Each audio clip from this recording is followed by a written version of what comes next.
Welcome to this week's Neds Unpopular Opinions. We're a couple of men down and they're very, very brave men leaving their host chairs because one's done it in the past and never to be seen again, never to return. So Ryan and Jack aren't here today, so it's just me and the great Alistair Lynch.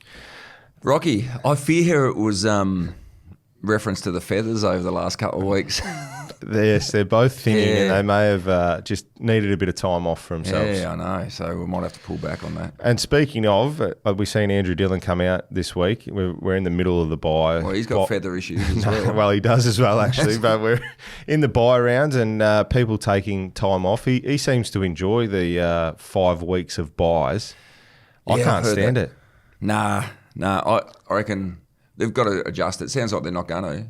But I think we've discussed it a few times on here. Just over 2 weeks, break it up. 4 games 1 week, 5 the next. That'll do. And just get it done. It's spread out far too long. And probably during that period we had a few poor matches as well. Because there is a chasm between the top 9 and the bottom 9. Well, considering Sydney, probably the exception there. But got to knock it over much quicker. It was dragged on far too long. We actually spoke about it. It was the top 9 teams versus the bottom 9 teams last week. We spoke about it in the snapshot. Had the punters followed us in that, they may have had a bit of a fill-up last week. But every favourite one. Every favourite one, which so was Sydney were $1.64. Yeah, so they were the exception, weren't they? Because they were outside of Fremantle, yeah. But yeah, so I think we're starting to see the gap in the competition, and sort of the ladder reflects that a little bit. I'm still on the Sydney train. I think they can still make it. Well, if you're going to make those outlandish statements a couple of weeks ago that they could still win the flag, I suppose you've got to hang in there. They're potentially still there, but I mean the top 9 have set themselves almost apart. Sydney and Port Adelaide are on the 28 points. They're still with a pulse. I don't think Port Adelaide can probably make it now with what we've seen on the weekend. Some severe injuries out of that. We'll get the wash up whether Radaglia, I think he looked like he was going for surgery on the hamstring. Yeah, looked nasty. Sam Powell-Pepper obviously as well. But that game, the first quarter of Brisbane and Port Adelaide, if the AFL wanted to sell the game, replay that to everyone. I think that was the best quarter of footy I've seen in potentially a decade. I thought it was outstanding. There was some great speed. And we know what Port Adelaide, when they get up and running, they do play exciting footy. And then almost Zach Bailey scruffed it by the throat and put on a clinic in that 10-minute period just before quarter time, which was the difference in the game, really. It was just that block. That was the major difference that Port couldn't rein in the end. I think it is. I think against the Brisbane Lions, if you want to beat them this year, when they have that 20-minute burst that they have, you've got to limit it to 2 or 3 goals. You can't allow them to kick 8, which unfortunately Port Adelaide let them kick 8 on the bounce and it was game over.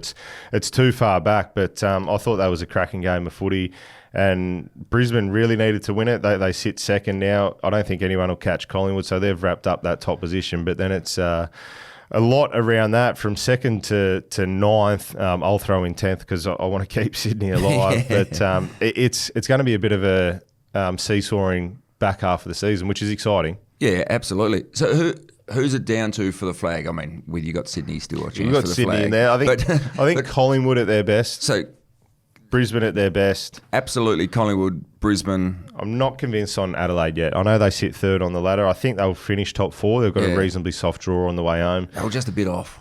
Yesterday again against Melbourne, but you can often get that just after the bye, a couple of weeks after the bye. I think Geelong still and Western Bulldogs. I think. So that's it. So 1st and 2nd, 4th and 6th. And I'll tend to agree. And Gold Coast are home, aren't they? I'm not. Well, they weren't convinced. I'm not convinced they. So what, they could lose the next 3, couldn't they? Well, they've got a tough run home. So they've probably the softest draw so far. They've got Collingwood on Friday night, which would be the first Friday night game, I would have imagine thought, so, at Carrara, barring the COVID year. Adelaide Crows away, Brisbane at home, and then they get the soften of Richmond, Carlton, then the Giants again, and Essendon, Port Adelaide.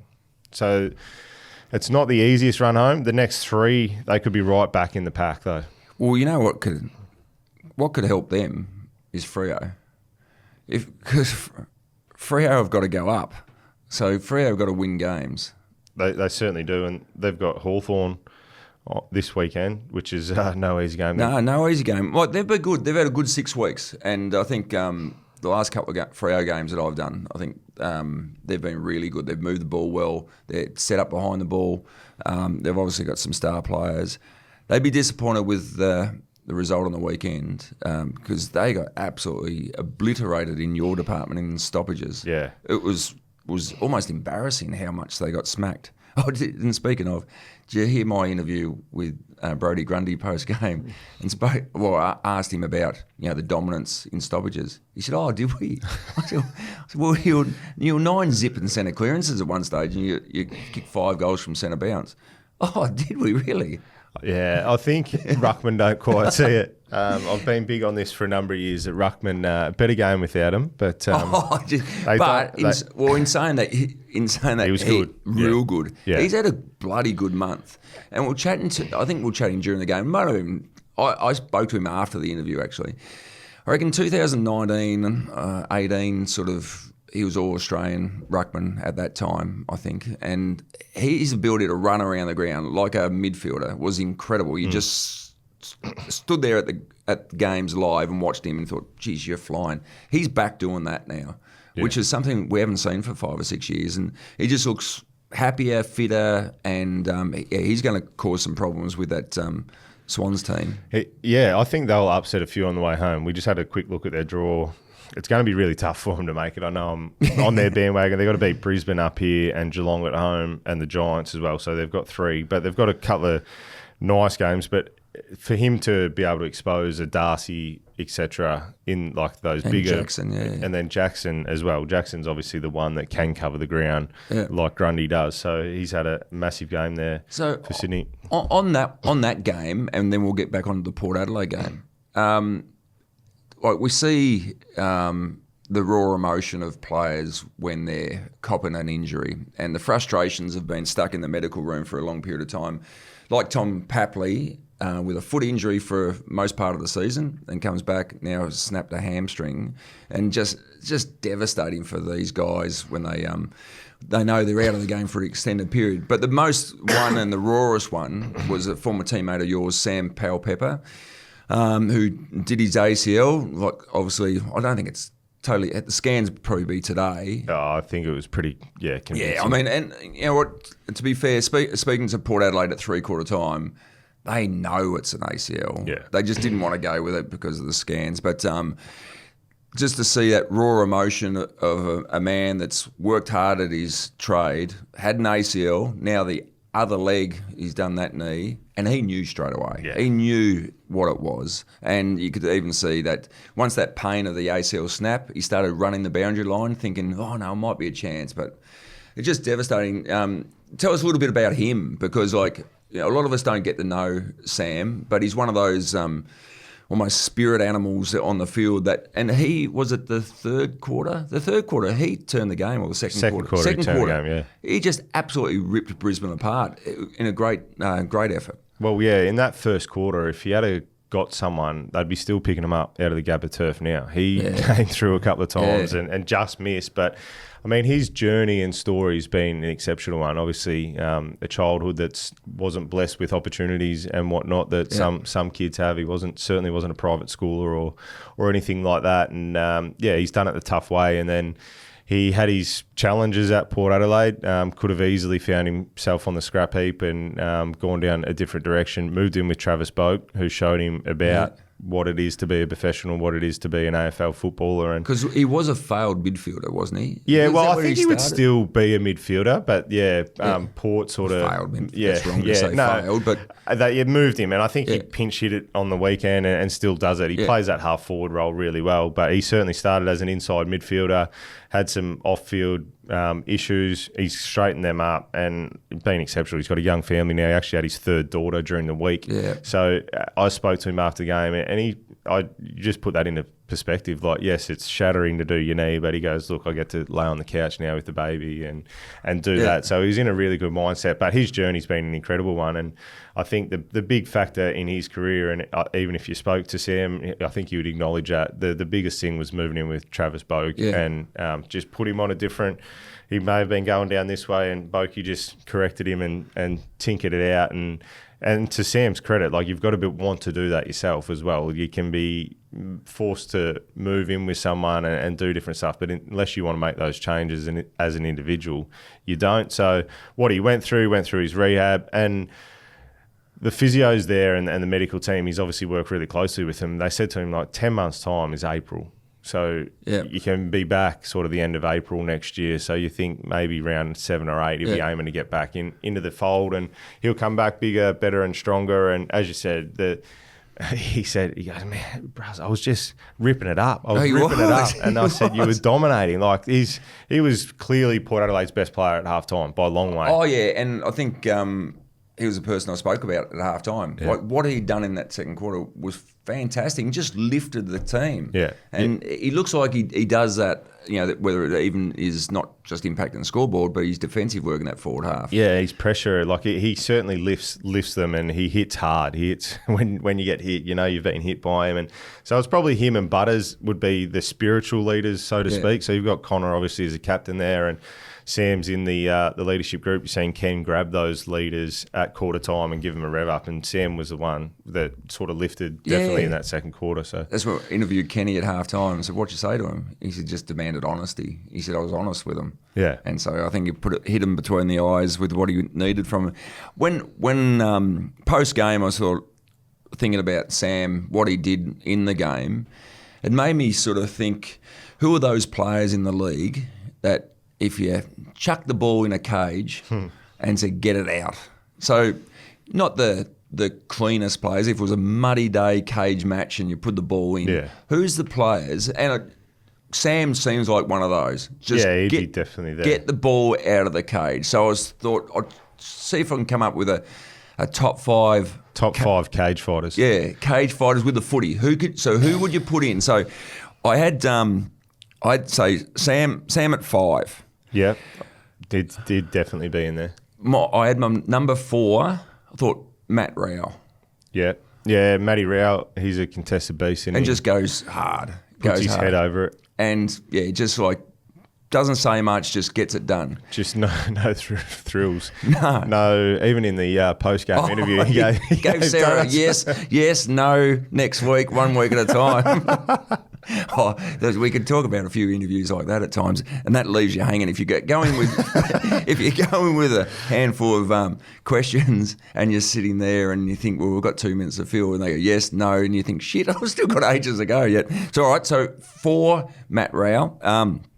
I went Jack Viney at 3. Yes, yeah. I reckon so often over the last decade, there's times when Melbourne have needed the lift and they just chuck him in, whether it's to shut down the Oppo's best player or just to get it done. Yeah, I think he's a good one. Tough, hard. We seen him do it a couple of weeks ago when Gold Coast jumped him in that first quarter. He went in the middle. He was the difference. He was the difference.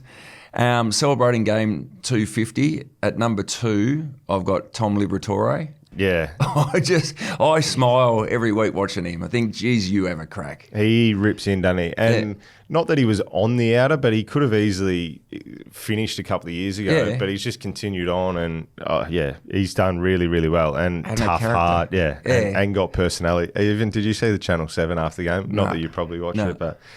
He just walked Nick Riewoldt into this perfect, like, Roo was in there, turtleneck, slick hair, and he goes, I was running out with Dad. There was some really good footage of it. I was about 8 or 9, and he goes, I look like shit. I had this turtleneck and hair slicked back. Roo goes, plenty of character. I see, I think I've mentioned before, a couple of times I've been at a little pub in Fitzroy, wander in there and just in the back, a little Tom and a couple of his mates sitting in the back having a couple of quiet pots. He's the traditional old school football. Like scrapper. 80s would have suited him to a T. Oh, yeah. Muddy grounds, cage match sort of situation, just absolutely whacking. So Sam Powell-Pepper at 5, Rao at 4, Viney at 3, Libba at 2. And I went maybe, but I'm happy with this one. Dangerfield at 1. Yep. Or just that ballistic power. I think, we spoke about where you'd put him if you needed him to win the game. Yeah, you can play him forward as well, but play him in the cage. Yeah, I think Paddy's still that, isn't he? Like, if you were to unleash him. We got to unleash win. him on. We have to win this contest. So not about scoring, but to have to win this contest, you just chuck him in there. Yeah. So I reckon they're the sort of players that felt. There's a couple, I reckon, that like Sarong at Fremantle. Yeah. I think if you had to win the footy and put your head like in the hole, I think he was getting tagged even potentially last week, and he sort of had 10. The game was on the line at 3/4 time, and he went and still heavy tag. It might have been St Kilda, was it? Yeah. Yeah. Went and had 8 in the last quarter, and Well, I saw. I'd have him on the fringe. Not whether he slips into the top 5, but he'd be certainly there. So I didn't have him pictured as a cage match sort of operator, reckon, but yeah, okay. Get the fingers in the eyes and Right, yeah, old think school. so, yeah. And others, well, I'm because just if you're going old school, in the category of Diesel Williams. yeah. Well, it'd the give ones you a that whack and spring that's- to mind, like Vossi was the one at Oh, Brisbane. yeah, if Like, we're going if you go back to the old veterans, school, yeah. I'm just quickly going through the teams. Like at the Lions, it's probably not a cage fighter, but like if you wanted someone to go and win a hardball, it'd be Lockie. I think every day of the week in that shoebox type scenario. Hawthorn, Sydney. I think you've covered it pretty well. I think your top 5s. Yeah, your cage match operators, and I thought that was on the back of Sam going down. What he did for the team, thought it was just fantastic. Viney, we saw a couple of weeks ago. Rao, we see every week. Libba game 250, and I just Hall of Famer Danger. I thought it's a very very good top 5. I would have thought, but. Moving on, you speak about injuries as well. Papley, the other one out of it, he won't win the Rising Star and he won't win it next year as well. Number 1 pick, Layla, he went down with a real bad hamstring again. He couldn't move early on in that contest. Nah, that's devastating. So, what are we, 7 weeks out from the end of the season? That's him done. You probably put him on ice, I would have thought. But get him right. The gap, and I know that you're obviously big on Tasmania. We've got an election in a couple of weeks, and I was brought it up a couple of weeks ago. The gap between the best and the worst and the struggling teams, I think that was evident on the weekend. Again, with Richmond, they were near 100 points down, almost 3/4 time. They found a way to kick a few goals late in that game. West Coast again, uncompetitive at times. It's getting bigger almost, isn't it? It is, but if you were a Richmond fan, I think you'd be comfortable where you're at. I mean, outside the fact you've won your 3 flags over the last decade sort of thing. So, no one's going to feel sorry for him. But I think with what's coming through, there's some promising signs there still, albeit the gap between their best and worst is huge, but you've got so many young players in. I would think Tigers fans would be pretty happy with where things are at. Yeah, I think so. I think even North Melbourne, they've improved. Like, yes, they end up losing by 49 points or whatever it was, but they were in that game for 3 quarters. Larkey was outstanding. He kicked 4 in the first quarter. So, but West Coast, though, to your point, West Coast, they've got a hell of a long way to go. So, and if you do lose Reid and Allen, and you're probably going to lose both over the next 12 months, 18 months.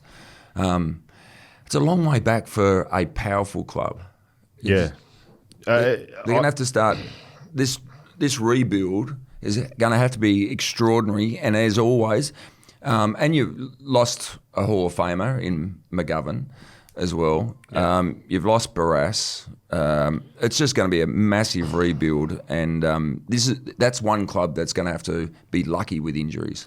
Well, because they can't afford to lose their best players. Yo hasn't played since you played. Yeah, and when he's at his best, he's absolutely he's that. A star.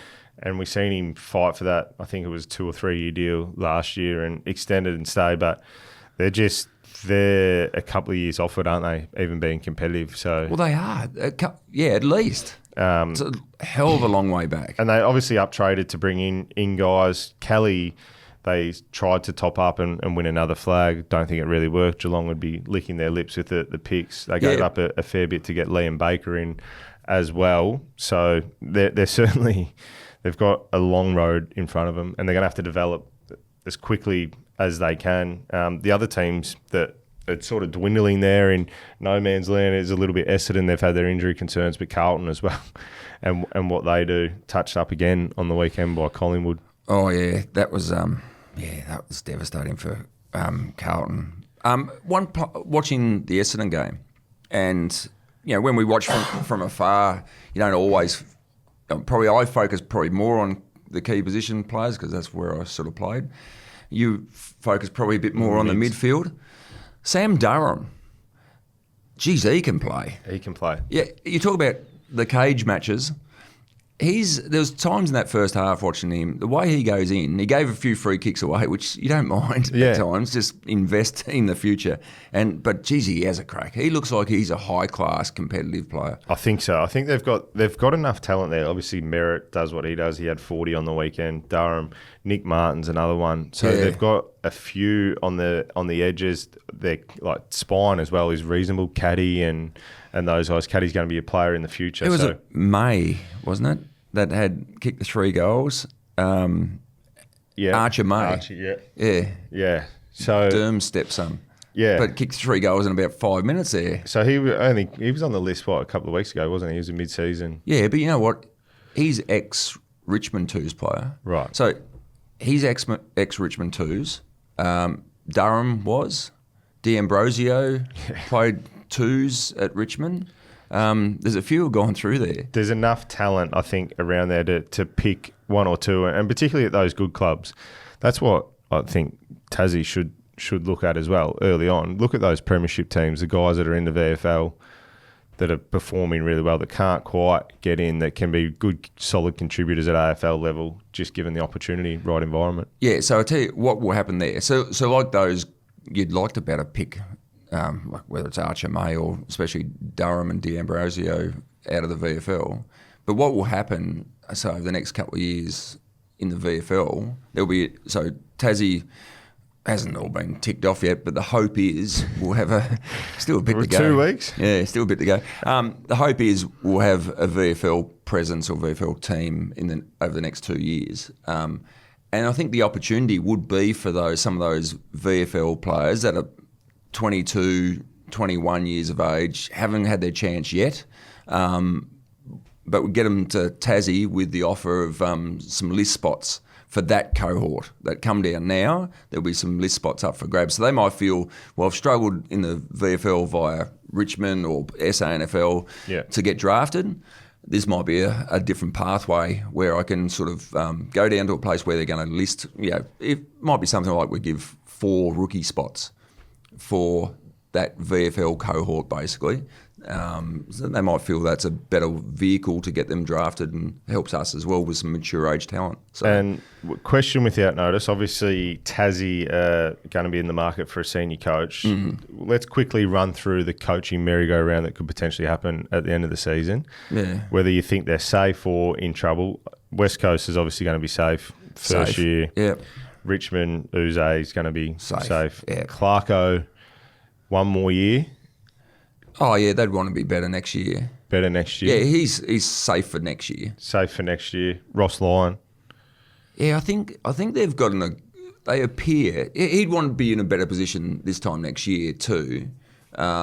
So he's the end of next year, he's no problems. Because I think they've got a clear pathway internally that they're following. So I think they're fully invested in Ross. So he took over and they were sort of borderline top 8 and now... And then went in, I think, the start with... Yeah. And then floated in now. Down to 15th. And it sounds like they may have a background succession plan that they're probably not going to announce with... Is it Enright? Yeah. I think has sort of been earmarked to take over.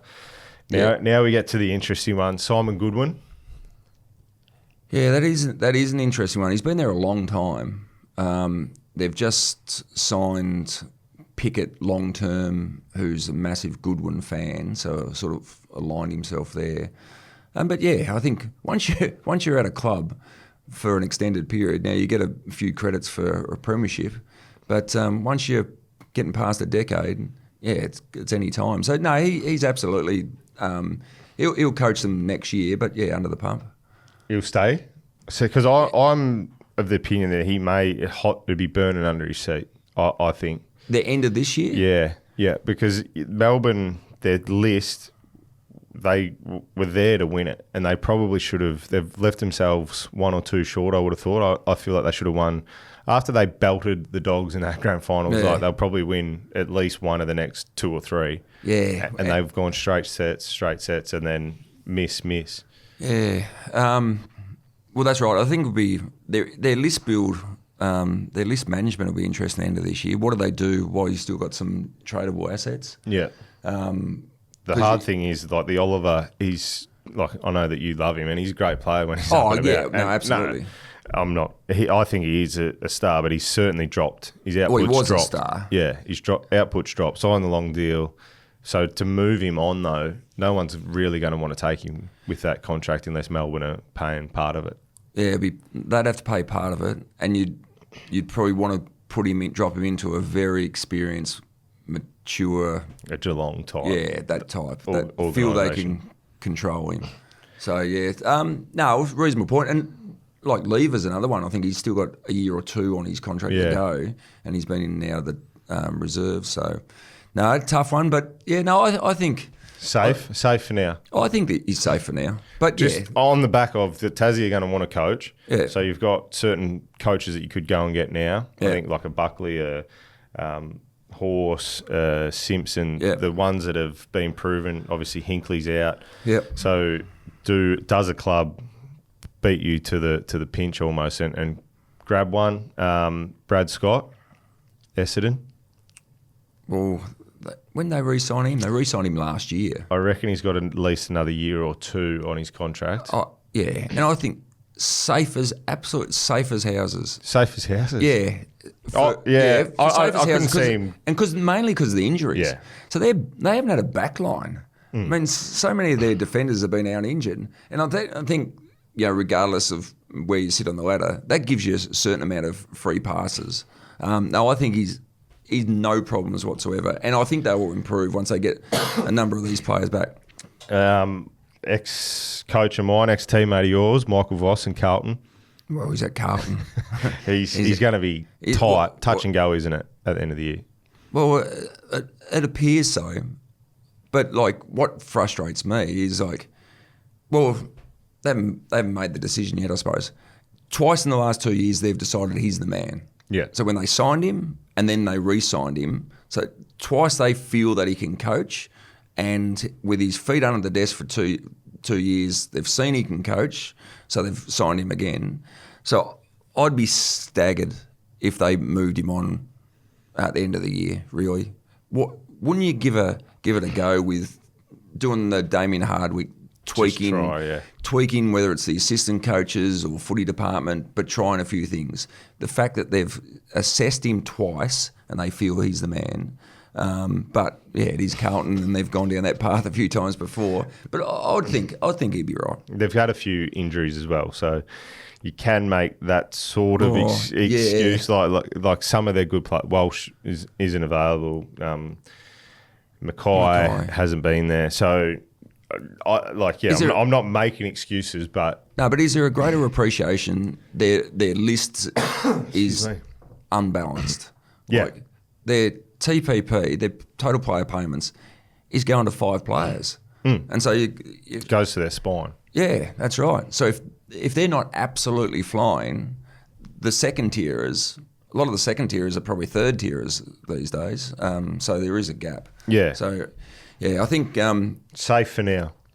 Yeah, well, he's not because he's at Carlton, but how they're going. But I'd like to see him as safe. So they got Brisbane obviously on Thursday night. So again, it just builds, doesn't it? It just builds. The pressure builds. Keeps going. And they need to be the old honourable loss, but it needs to be an honourable loss. If they get a smacking's not good. Like a big smacking's not good. The thing in their favour, they're obviously off a 6-day break. Brisbane... I've touched on it a few times. Everyone off the 5-day break have really struggled this year. So Carlton, if they can somehow get up for it and pinch that one on Thursday night, it'll relieve pressure for 5 days. Oh yeah, until next week. That'd be if they could roll Brisbane, that'd be huge, massive. You couldn't see it though on current form. Not on current form. It'd be a huge upset. Port Adelaide have obviously. Josh Carr's coming in, so he'll take the reins. I think there'll be a bit of change there at Port Adelaide in game style wise. I think he'll bring in his own own play somewhat. Obviously, he did mention that once finals were off the table, he may step away and let Kari take over. They're probably at that now. So whether that happens in the next week or two, I reckon the Chompers Wasn't great footage. Oh, it was hilarious. Well, yeah, maybe for some Port Adelaide supporters, I thought it was absolutely hilarious. Kenny putting the lolly chompers in there. I think from an outsider's point of view, like it's not that big of a deal, and it's not neither here nor there. But I think the Port faithful would have seen it as this bloke's taking the piss. Well, I'm not a socials operator. Was there anything on the There was a bit of backlash. Was there? Yeah, there was a bit of Was there? backlash. Yeah, I think the AFL and maybe Fox posted it, and the comment section wasn't very favourable for Ken. Ah, right. But that hasn't been favourable for Ken for the best part of it, or 5 years, for sure. Sydney, obviously, Cox are just taken over. I think they're getting... He's fine. Yeah, they're getting back to their best. Yeah. Fremantle's an interesting one, Longmuir. Under the pump. Where they're at, he went on the full-time contract, so it wouldn't tap on the shoulder now. They've got no payout or anything like that. Well, that's I think we spoke at the start of the year. That's not as... Obviously, Kenny has been moved on and had the 12 months to serve on his contract. But the Longmuir one, it just wasn't a show of faith, I don't think. No. It was, well, outwardly, I received it as, look, we're not sure and we want to limit the risk. So we'll put you on this staff agreement. 6 years? Definitely 5. Yeah. He was definitely COVID. It was COVID. So Yeah. 20, 21, 22, 23, 24, 25. So definitely, 5 or 6 years. If they don't make finals, If they fall away, and I just had a quick look when you mentioned them, Fremantle, whether they fall over or take a bit of pressure off. They've got Hawthorn this week at home, but if they lose that, Collingwood the week after. yeah. Obviously, the derby after that, which we know funny things can happen, Yeah. but it'd be very Not that surprising. funny. Very surprising. And then they've got Carlton, Port Adelaide away, Brisbane at home, Dogs away. So their last 3, Yeah. their next 2 and their last 3 are tough. So their season could potentially be over in the next 2 weeks. And so they've got 10 wins at the moment. You need 14. Yeah. So they've got to get 4.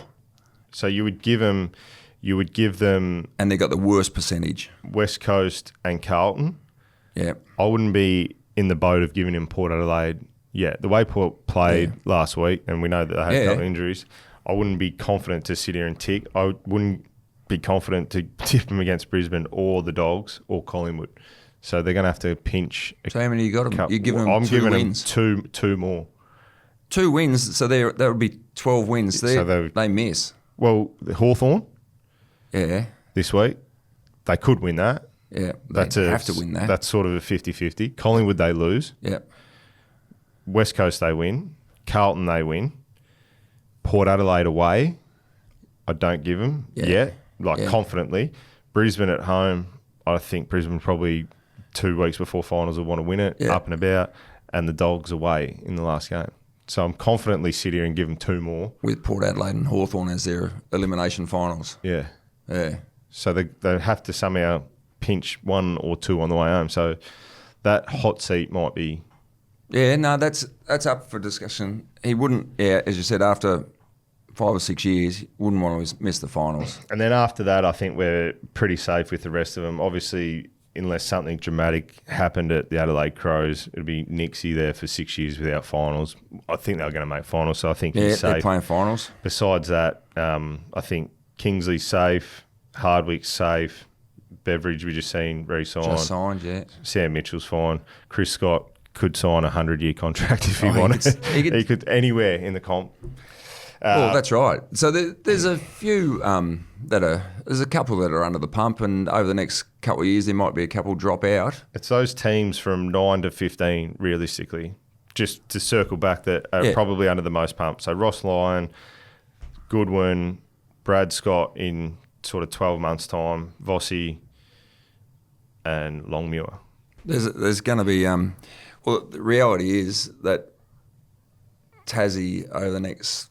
Well, from now, we continually are discussing everything from footy managers. Obviously, our list build and recruiting staff have been put in place. There'll be a couple more spots there. GM of football operations is a key appointment. And then, mapping out that coach, that senior coach. Well, the other thing with it as well is they talk about July being big boy month, but August is moving month, where assistant coaches need to be informed. whether they're going to be re-signed or not. So there'll be a lot of movement, I think, in the next month around those assistant coaches. And we've seen it in the past where coaches have become footy managers and whatnot. So there's a lot of overlap in those roles. So absolutely. Well, you talk about the experience of a senior coach. And so we'll only talk about Kenny because we know he's finishing.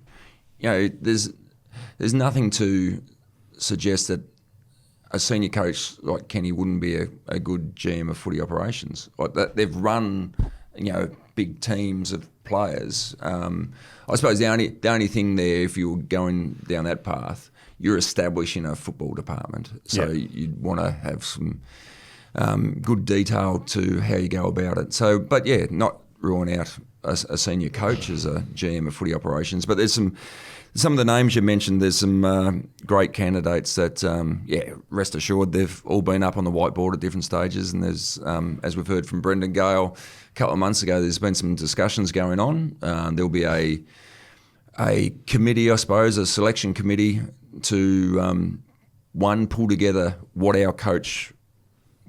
the coach we want will look like. And then we'll put a committee together about who will go and find that person. So, that's all underway now. And because when you're having discussions with player agents or marquee players, one of the early questions, when you're speaking about a marquee player, they know the number's going to be fine. Yeah, they'll get paid. But one of the key questions is, well, who's going to coach me? Yeah. So you couldn't imagine signing, someone on $2.5 million, $3 million, and they don't know who the coach is going to be. Yeah. So that's going to be a key component that we need to get in place. Get in place as quick as you can. You're not going to, he's not leaving obviously, but you're not going to be able to go poach a Bontempelli and say, we don't have a coach.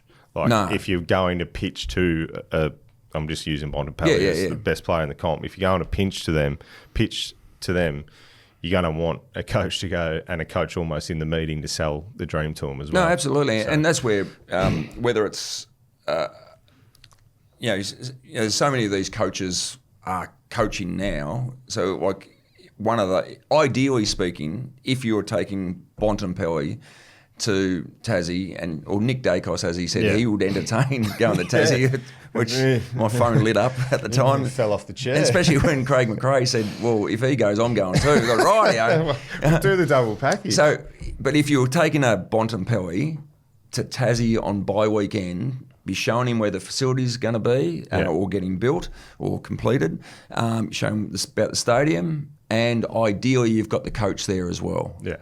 So that's, ideally speaking, but that's the way we're tracking. The way forward. Now, let's jump into round 18, a quick preview before we wrap up the show. And, Ryan and Jack, I hope they've enjoyed their holidays because they may be on a longer extended one. But there's 4 games that are going to have finals ramifications, I think, out of the weekend.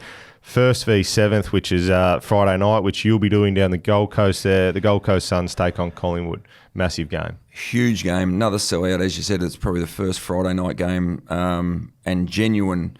Well, first Friday night game and a massive game up against the Pies. So it's already a sellout, I'm pretty sure. This will show the maturity of the Gold Coast. They stepped up a little bit on the weekend. Again, we know it was Essendon, undermanned, some young kids. But late in quarters, in quarter 1, 2, 3, in that last minute from centre bounce, they scored. They flexed their muscles. Absolutely, really important that they did that. So, I'm looking forward to this one. You would think Collingwood would win that, but they're the best team in the comp. But this will be a huge one. We're not punting, obviously. You're allowed a tip. You lean towards Collingwood to win that. Yeah, you have to. Yeah, I couldn't imagine tipping against Collingwood for the rest of the year. No, I think if you did a ladder predictor, they just win every game. Didn't you add them 80 points or something? Yeah, I don't think. How do they lose? I don't think they can. There's not many games that you would look at and go, that they'll lose that game. What did I have them finished on? I reckon you had them that far clear. Yeah, they were. It was ridiculous. They're going to be hard to stop, I think. The Pies on the way home. The other game is actually the next game of the round. The Western Bulldogs take on Adelaide Crows at Marvel Stadium, which is 6 v 3rd. So the ramifications there are potentially, the Dogs, if they win it, they go they jump the Adelaide Crows or thereabouts on percentage, depending on how much they win by, or the Crows can nearly secure a top 4 spot with that win. Yeah, I can't remember which one game was. Is this the Ballarat game transferred to Marvel? I think so, yeah. It is, yeah. Yeah, because the stadium up there, Mars Stadium's not quite ready. Cracking game. Yeah, I'm backing the Dogs here. Like the Dogs, they've got some issues down back, but they're looking very, very, very good.